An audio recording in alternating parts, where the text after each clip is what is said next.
আমি আনন্দের সঙ্গে আপনাদের জানাতে চাই যে সংস্কারের ক্ষেত্রেও অবশেষে গণভোট ও জুলাই সনদ নিয়ে অন্তর্বর্তী সরকারের সিদ্ধান্ত জানালেন প্রধান উপদেষ্টা। জানালেন জাতীয় নির্বাচনের দিনেই হচ্ছে গণভোট। অন্যদিকে এরই মধ্যে রাষ্ট্রপতি সইয়ের পর জারি হয়েছে জুলাই সনদ বাস্তবায়ন আদেশও। জুলাই জাতীয় সনদ সংবিধান সংস্কার বাস্তবায়ন আদেশ 2025 অনুমোদন করেছে। এরই মধ্যে প্রাথমিক প্রতিক্রিয়ায় এর নানা দিক নিয়ে অসন্তোষ জানিয়েছে বিএনপি, জামায়াত ও এনসিপি। জাতীয়ভাবে কি আমরা কোনো বিভাজন সৃষ্টি করতে চাচ্ছি এবং এই বিভাজনের দায় দায়িত্ব কি মাননীয় প্রধান উপদেষ্টা নেবেন?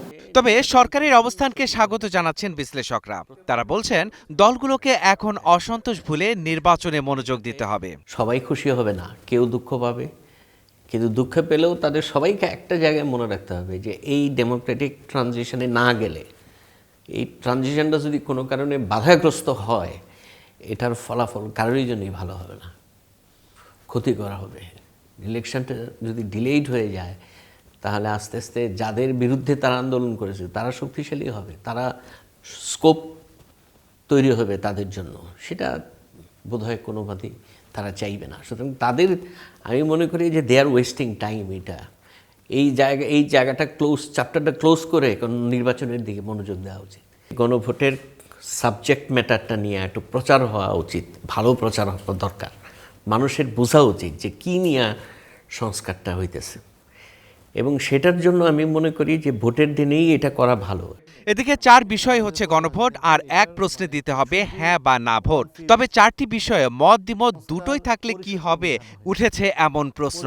এখানে একটা কোয়েশ্চেন করে দেওয়া উচিত ছিল, এটার হয় সংস্কার হবে না হয় হবে না।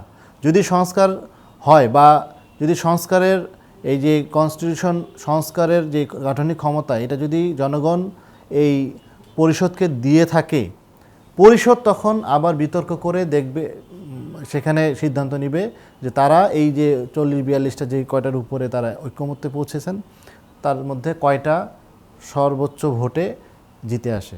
তখন ওখানে যদি ডিসেন্টিং থাকে, ডিবেট করে ওটা বাদও চলে যেতে পারে।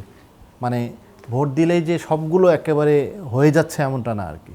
সো এখানে যেই 4টা কোয়েশ্চেন করছে, এটা আমার খুব তীব্র আপত্তি আছে যে এটা খুব কনফিউজ করার জন্য মানে করেছে, এটা কনফিউজ হয়ে যাবে মানুষ।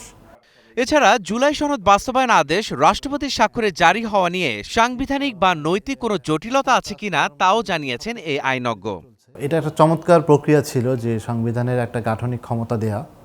এই গাঠনিক ক্ষমতা দেওয়ার একমাত্র মালিক হলো মানে জনগণই পারতো যে এটা ক্ষমতা দেয়। জনগণ যেহেতু সাপোর্ট করেছিল ডক্টর ইউনূসের করার জন্য, এবং he is a product of this revolution, ওনার করা উচিত ছিল। উনি টোটালি ফেল করেছেন। এই জিনিসটা খুব মানে দুঃখজনক। এটা মানে রাষ্ট্রপতিকে দিয়ে করানোটা কোনোভাবেই এটা মানে আমার কাছে মনে হয় না যে এটা কোনোভাবেই অ্যাকসেপ্টেবল। কারণ এটা আইনের কাঠামো বলেন বা সিচুয়েশন বলেন, কোনোটাই আসলে এটা পারমিট করছে না। এটা আইনের কোন স্টেজে নিয়ে যাবে, যদি এটা সংবিধানের উপরে অবস্থান দেন তাহলে কালকে এই রাষ্ট্রপতি আরেকটা অর্ডার দিয়ে দিতে পারে। কারণ এই অর্ডার মেকিং ক্ষমতা মানে কি, জনগণ তাকে এই উইলটা দিয়েছে।